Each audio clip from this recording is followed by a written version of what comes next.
The Epstein files dropped 3 million pages, and somewhere in those 3 million pages is the name Sean Carter, also known as Jay-Z. And now Congress is talking about calling him to testify under oath. And y'all know 50 Cent already waiting and laying to get the story. Poor Beyonce.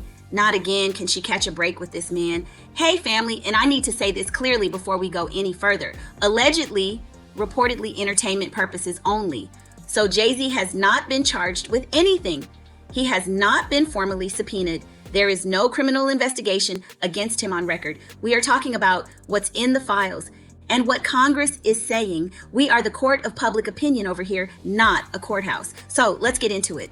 The Department of Justice dropped over 3 million pages of documents from the Jeffrey Epstein investigation under the Epstein Files Transparency Act. 3 million pages, 2,000 videos, 180,000 images. This is the largest federal document dump in American history, and buried inside an FBI crisis hotline intake report from 2019. Not from Epstein's verified contact list, not from a flight log, but from an anonymous tip to a public hotline. A woman alleged that in approximately 1996, she was abducted, drugged, and woke up in a room at what she believed was Epstein's Florida mansion. And allegedly in that room was Harvey Weinstein and Sean Carter. You know, Jay-Z. What's wild is that the DOJ itself warned in writing that these files may include fake or falsely submitted information. It's like they threw that in there to throw us off. But anyway, these were anonymous tips from members of the public. Jay-Z doesn't appear in Epstein's verified flight logs, and he doesn't appear in Epstein's documented contact list or address books, but still, it has the internet in a chokehold, because why would his name come up in any conversation with a Jeffrey Epstein? That's what we're all wondering. This is one unverified, anonymous, uncorroborated phone call made to a hotline 3 years after Epstein was arrested. Jay-Z has publicly stated, and I quote his energy here, that he refuses to allow reckless narratives to destroy his family. He has denied these allegations. He has not been investigated. He has not been charged. That is fact, but bruh, still, why was your name in the report? We're just asking. So why are we still talking about it? Because of what happened next in Washington and on Instagram. Family, the Epstein Files situation is not just a celebrity gossip story anymore. This thing has gone fully political, and it is messy at every level. On March 3rd, Republican Congresswoman Nancy Mace posted on X stating that new material reviewed in connection with the Epstein investigation referenced Jay-Z by name. She put him on a list of individuals she wants the Oversight Committee to call in for questioning. That same committee voted to subpoena Attorney General Pam Bondi over the DOJ's handling of the Epstein files, because allegedly the DOJ has been removing documents that were already made public, hiding files, pulling back the curtain they were legally required to open. And here's the part that has the internet in a chokehold, because it connects Jay-Z to something much bigger than a rap beef. Former President Bill Clinton was already deposed by this same House Oversight Committee about his ties to Epstein under oath. On February 27th, Hillary Clinton was deposed the day before. So when Mace says she wants to bring in other high-profile names, including Jay-Z, the precedent is already set. If Bill Clinton had to sit in that chair, the internet is asking, why would Jay-Z be exempt? As of right now, there is no formal subpoena issued to Jay-Z, none. This is a political statement from one congresswoman, but the fact that his name is in that congressional conversation at all, that is a different level of exposure than a versus beef or a rap album. That is Congress. That is oath territory. And the conspiracy theory machine is fully running. And then, because of course, 50 Cent showed up. Within hours of the Epstein files dropping, Curtis Jackson was on Instagram posting AI-generated images of Jay-Z with the caption, "Damn, they got your man Jay in the Epstein files. I gotta do a doc on this." Not a maybe, not a question. I gotta do a doc on this. And this is not a new beef.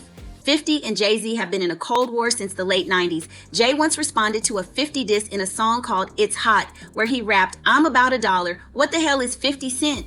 Oh, child, 50 about to let you know." And when asked about it years later, 50 said, when he responded, "I was complimented." Complimented!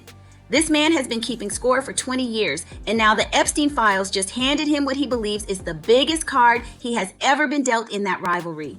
Is 50's documentary real? Probably social media trolling that could turn real very fast if Congress keeps escalating. But is it going to happen? You better believe 50 Cent is watching every single hearing in Washington with a legal pad and a production budget. Now, I want to talk about somebody who never asked for any of this, Beyonce Giselle Knowles-Carter. This woman has spent the last year on one of the biggest and most celebrated tours in music history. She won Album of the Year. She brought country music to a generation that had never considered it. She built a cultural moment that people will be talking about for decades. And in the middle of all of that, her husband's name keeps getting pulled into situations that are darker, messier, and more serious than anything the Beehive ever prepared for. First, it was the Diddy allegations and the old footage of them together that had the internet spiraling. Then it was the lawsuit that was eventually dropped. Now it is Epstein files and congressional witness lists. His name keeps showing up in the wrong places where there's smoke. Beyonce has said nothing. She has stayed in her lane, stayed in her art, and kept her head down. But we know a truth that nobody wants to say out loud. When your husband's name is in a conversation that includes Jeffrey Epstein, Harvey Weinstein, and a congressional subpoena list, the best music in the world cannot fully drown out that noise. And the internet is not nice to wives of men in crisis. They believe either you knew something or were involved. We have watched it happen before. And Beyonce, whether she deserves it or not, is being dragged into a narrative she has absolutely no part in creating. So here is where we land, family. What is confirmed? Jay-Z's name appeared in one unverified anonymous FBI hotline tip from 2019. He is not in Epstein's flight logs. He has not been charged. He has not been formally subpoenaed yet. The DOJ itself warned these files may contain false information. We know 50 Cent has a camera, a Netflix deal, a decades-long rivalry, and he is already typing the pitch. And what is heartbreaking, Beyonce keeps catching strays as collateral damage she did not earn. This story is not over. More files are allegedly being withheld, more names are coming, and every time a new document drops, the conspiracy theory machine gets louder. We will be watching this one very closely, family. Drop your thoughts below. Do you think Jay-Z will eventually be called to testify? And what does 50 Cent actually know that we don't? Subscribe to Celebrity Scandalust. We bring you the tea, the context, and the receipts every single time. It's allegedly, it is always allegedly. See y'all next time.